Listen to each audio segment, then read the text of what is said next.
성도 여러분, 밤새 안녕히 주무셨습니까?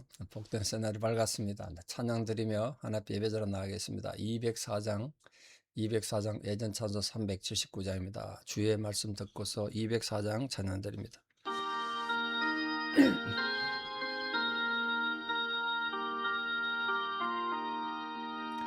주의 말씀 듣고서 준행하는 자는 반석 위에 돋았고 집을 지음 같아. 비가 오고 물나며 바람 부딪혀도 반석 위에 세운 집 무너지지 않네. 잘 짓고 잘 지세 우리 집 잘 지세. 만세 반석 위에다 우리 집 잘 지세. 주의 말씀 듣고도 행치 않는 자는 모래 위에 돋았고 집을 지음 같아. 비가 오고 물나며 바람 부딪힐 때 모래 위에 세운 집 크게 무너지네. 잘 짓고 잘 지세 우리 집 잘 지세. 만세 반석 위에다 우리 집 잘 지세. 세상 모든 사람들 집을 짓는 자니 반석 위가 아니면 모래 위에 짓네. 우리 구주 오셔서 지은 상을 줄 때 세운 공로 따라서 영영 상을 주리. 잘 짓고 잘 지세 우리 집 잘 지세. 만세 반석 위에다 우리 집 잘 지세. 아멘. 사도신경으로 우리의 신앙을 고백드립니다.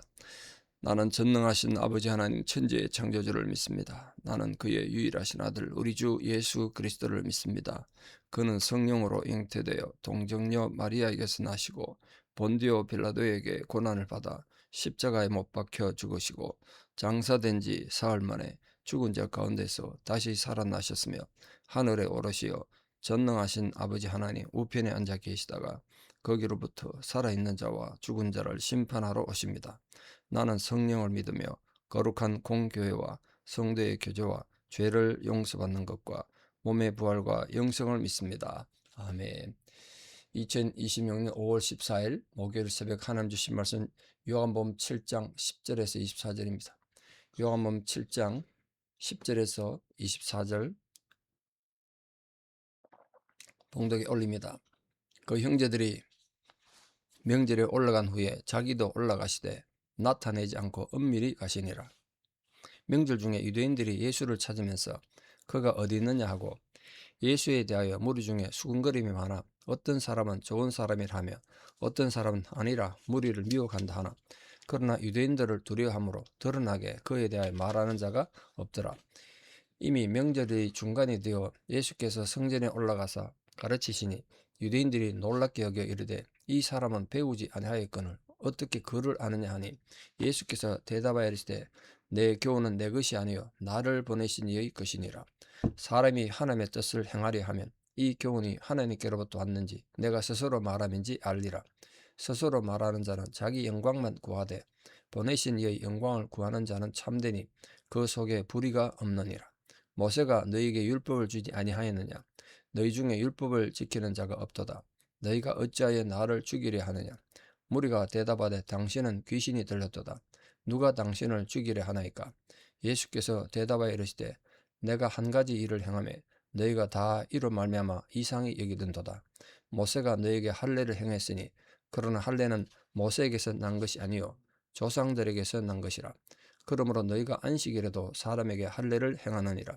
모세의 율법을 범하지 아니하려고 사람이 안식일에도 할례를 받는 일이 있거든. 내가 안식일에 사람의 전신을 건전하게 한 것으로 너희가 내게 노여하느냐. 외모로 판단하지 말고 공의롭게 판단하라 하시니라. 아멘. 예, 요한복음 7장 10절이 또 많은 분들이 또 의문도 가지고 이거 무슨 아니냐 이렇게 질문하는, 뭐 중요한 건 아닌데 그런 질문이 대상이 되는 말씀이긴 합니다. 왜냐하면 예수님께서 어제 보신 말씀처럼 나는 아직 내 때가 되지 않았으므로 예루살렘 올라가지 않겠다. 우리 제자들만 보냈다는 거예요. 형제들을 보냈어요. 근데 오늘 10절에 보니까 예수님께서 비밀 올라가셨다 혼자. 아니 안 올라가신다 그러놓고 왜 또 이게 올라가셨는가? 두 가지 문제가 있습니다. 예수님께서 말씀하신 내 때라는 것, 예수님이 안 올라가겠다고 말씀하신 것이 아니라 아직 올라갈 때가 안 됐다고 말씀하셨어요.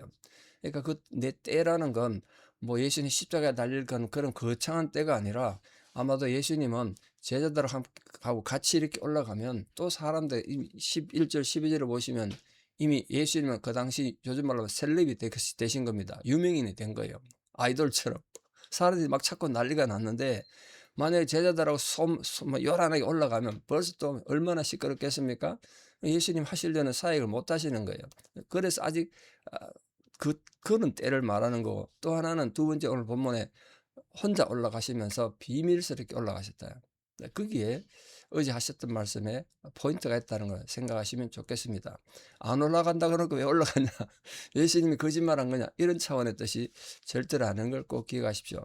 왜 예수님은 이렇게 요란스럽게 올라가지 않고 조용히 올라가셨나? 또 하나 중요한 이유가 뒤에도 나옵니다만 유대인들이 예수님을 죽이려고 했기 때문입니다. 죽이려고. 그 7장 1절에 보십시오. 그 후에 예수께서 갈릴리에 다니시고 유대에 다니려 아니하시면 유대인들이 죽이려 했기 때문에 한 거예요.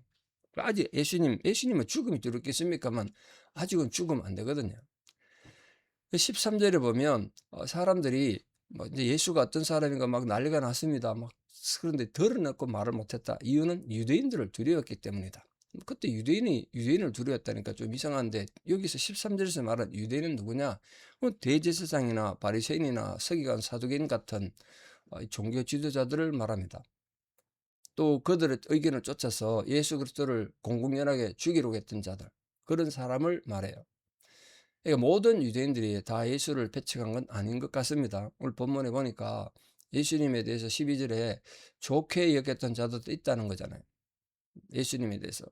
하지만 그런 자들도 당시 유대 사회를 지배하던 종교개혁자들, 제사장이나 바리새인들을 적대해서 함부로 말을 못하니까 그들이 지금 예수를 죽이겠다 그러니까 옹호할 수 없는 거지. 함부로 겁이 나서 비겁한 거죠 그게. 그래서 주님께서도 마태복음 10장에서 제자들에게 가르치시면서 이렇게 말씀하셨어요. 누구든지 사람 앞에서 나를 시인하면 나도 하늘에 계신 내 아버지 앞에서 저를 시인할 것이요.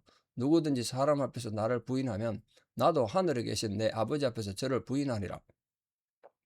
이게 지금 유대인들이 예수님의 말씀도 듣고 기적도 행한 거 보고 뭐 그랬던 것 같아요. 뭐 성경을 청결하게 하는 그런 것도 보셨겠죠. 근데 그런 걸 보고 당당히 예수님이 메시아인 것 같다. 예수님은 다른 라피들과 다르다. 이렇게 말을 못했어요. 공개적으로 인정을 못했다고. 그럼 예수님도 그를 나중에 하나님 앞에서 인정 안 하겠다는 거 아닙니까? 우리 모든 성도님들 어떤 상황에도 불리하더라도 예수를 부인하거나 부정하는 그런 자리는 안 됐으면 좋겠습니다. 누구나 그럴 수 있겠습니다만 안 그러면 좋겠습니다. 이건 당대에 살던 유대인에게만 해당되는 말씀이 아니지 않습니까? 오늘 살아가는 우리 모두에게도 우리 신앙생활에도 절대 잊으시면 안 되는 그런 중요한 말씀입니다. 어떤 상황 속에서도 우리가 주님을 부정하는 그런 실수는 안 범하도록 이 사회 풍조 속에서 자칫하면 알게 모르게 주님에 대한 신앙 고백도 부인하게 되고 우리 신앙을 부정할 수 있거든요. 우리 인생의 여정을 걸어가고 있는 동안 우리들이 불신앙의 그 구덩이 함정에 빠지지 않도록 하기 위해서 이 주님 말씀하신 경고의 말씀을 우리 신앙의 좌표로 삼아서 늘 길을 수정하면서 목표를 수정하면서 그렇게 걸어가기를 바랍니다. 자, 15절에 예수님께서 또 올라가셔서 사람들에게 가르치셨습니다. 15절에 명절에 성전에 올라가서 또 가르치셨대요. 사람들 죽이려고 그러는데 또 가르쳤었어. 근데 이때는 놀랐다는 거예요. 왜 놀랐습니까? 이 사람이 배우지 아니하였거늘 어떻게 그를 아느냐 그랬습니다. 물론 우리 T 성경할 때 말씀을 드렸습니다만 모든 동네에는 회당이 있었고 그 회당은 아이들 교육도 책임지고 있었고 성경에 대한 기본적인 도 가르친다 그랬습니다. 근데 여기서 말한 교육을 받지 않았다 하는 건 정식적인 랍비 학교 이런 걸 말합니다.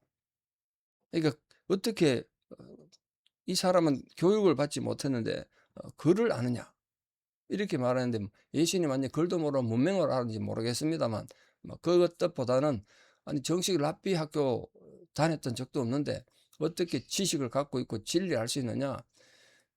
그러니까 그 학부를 중시했다는 거죠. 외형을 중시한 거죠. 그러니까 그 유대인들의 이런 반응에 대해서 마가는 마가복음에서 이렇게 표현합니다. 무사람이 예수님 교훈에 놀라는 이유는 그 가르치시는 것이 권세 있는 자와 같고 서기관들과 같지 않았기 때문이다. 이렇게 기록합니다. 그 일반적인 서기관들이나 바리새인들의 성경 가르치는 거와 해석하는 방법이 예수님하고는 달랐다는 거예요. 예수님이 엄청나게 권위가 있었다는 거예요. 이렇게 유대인들이 놀라워하니까 주님께서는 자신이 권하는 교훈과 행하는 모든 권능은 너희처럼 랍비 학교 같은 인간에게서 온 것이 아니라 하나님으로부터 받은 것이다.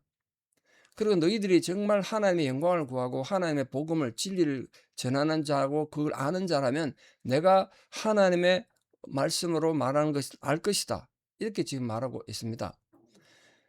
그러니까 주님께서는 자신이 참 인간이자 하나님이시면서도 사람들이 뭐 바라는 탄성, 야 대단합니다는 호응을 자기 것으로 돌리지 않고 내 모든 것은 하나님 아버지께 받은 것이다. 영광을 하나님께 돌린 거예요. 이런 자세는 우리가 배워야 될 자세 아닌가요? 예수님조차도 자기에게 돌아온 영광을 하나님께 돌렸는데 그래서 바울이 고린도전서에서 고백한 것처럼 먹든지 마시든지 무엇을 하든지 다 하나님 영광을 위해서 해야 되는 거죠. 우리도.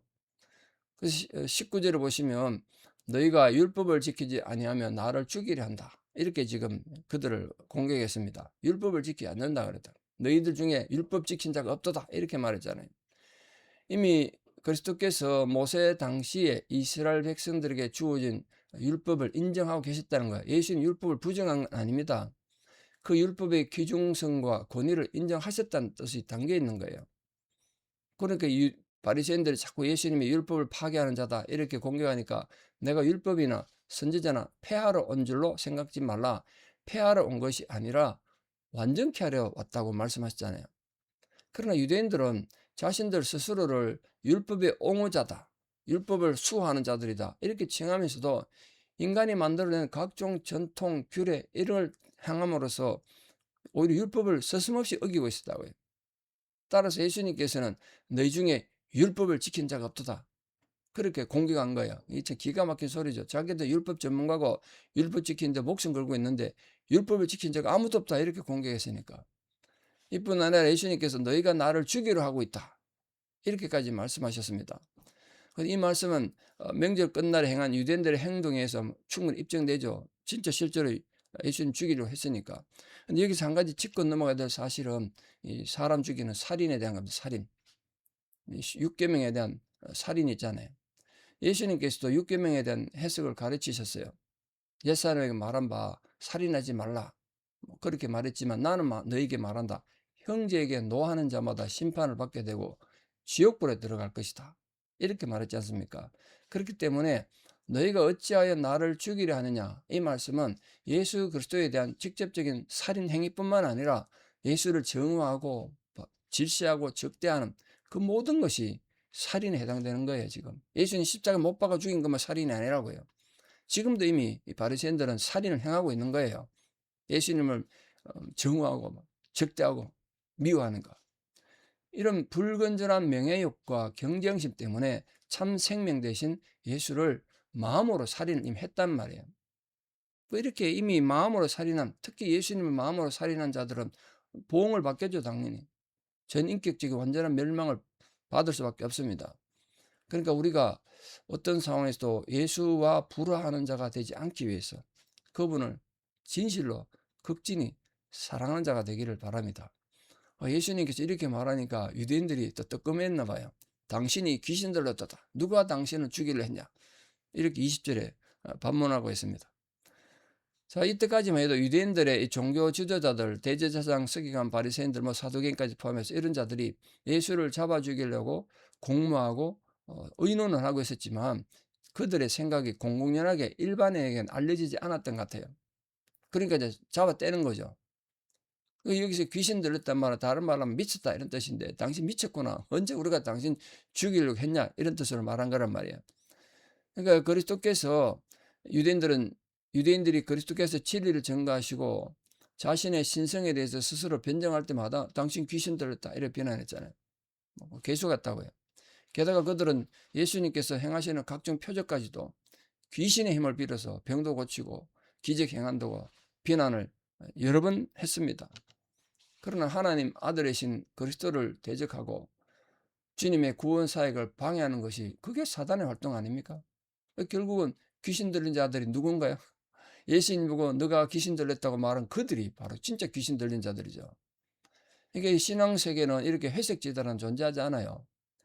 예수님을 귀신의 쫄개나 귀신 들린 자로 보거나 또는 유일한 구세주로 섬기거나 둘 중에 하나입니다. 우리는 어떤 위치에서 어떤 상황에서 주님을 섬기고 있는가? 말해 뭐 하겠습니까? 정말 우리가 주님을 바로 섬긴 자 돼야 되지 않겠습니까? 근데 예수님께서 그 한 가지 일 때문에 너희들이 나를 죽이려고 한다라고 말했는데, 그 한 가지 일은 우리 이미 앞에서 보셨던 38년 된 병자를 베데스다 연못가에서 고쳐준 사건을 말합니다. 왜냐하면 그날이 안식일이었거든요. 안식일 날 병 고친 일을 했다는 거예요. 그래서 유대인들이 논쟁하고 비난하고 고소한 겁니다. 거기에 대해서 예수님께서 안식일날 병 고쳤다고 이 공격하는 그들에 대해서 예수님께 할례를 예를 들었습니다. 너희들 안식일날 할례를 행하지 않느냐? 할례는 생후 8일 만에 행해야 되기 때문에 그 전 금요일날 만약 태어난 아이는 다음 주 주일 토요일 그들이 안식일에 8일이 되지 않습니까? 그럼 8일이 안식일인데 어떡하지? 그거 어떡하냐? 할례는 하나님 명령에 행해야지. 그럼 안식일 할례를 줬다는 말이에요. 예수님 그걸 지적하는 거예요. 몸의 일부분을 정결하게 함으로써 온몸을 깨끗하게 하는 할례의식도 너희들이 안식일에 행하는데, 하물며 사람의 온몸을 직접적으로 깨끗하게 하는 이 치유 행위를 안식일에 행하지 못할 것 같으냐? 그렇게 역설적으로 지적한 거죠. 할 말이 없었겠죠. 이처럼 우리는 예수 그리스도야말로 안식일의 주인이 되신다는 걸 분명히 잊지 말아야 합니다.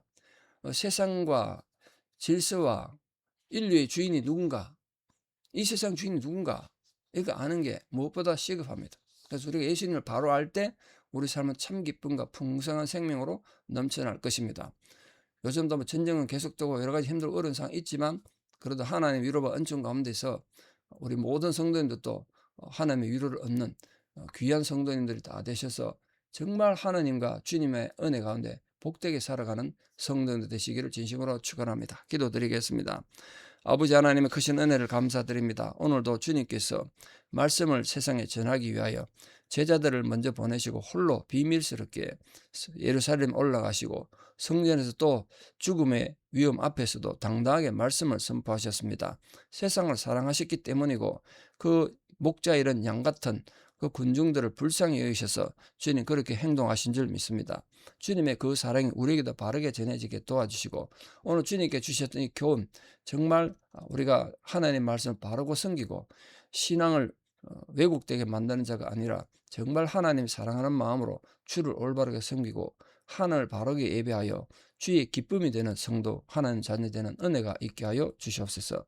이제는 우리 주 예수 그리스도의 은혜와 하나님 아버지의 만극하신 사랑과 성령님의 위로 교통 역사하심이 오늘도 주님의 기적 가운데 살아가기를 소망하는 성도님들 아름다운 신앙의 고백 위에, 또 우리 사람 모든 자녀들 삶 위에, 또 오늘도 주님의 기적이 필요하고 주의 위로의 말씀이 필요한 고난 가운데 있는 모든 자들, 고통당하는 모든 민족들 위에 이제부터 영원토록 함께 하시옵기를 간절히 축원하옵나이다. 아멘. 이 하루도 주님과 동행하는 우리 모두가 되기를 축복합니다. 감사합니다.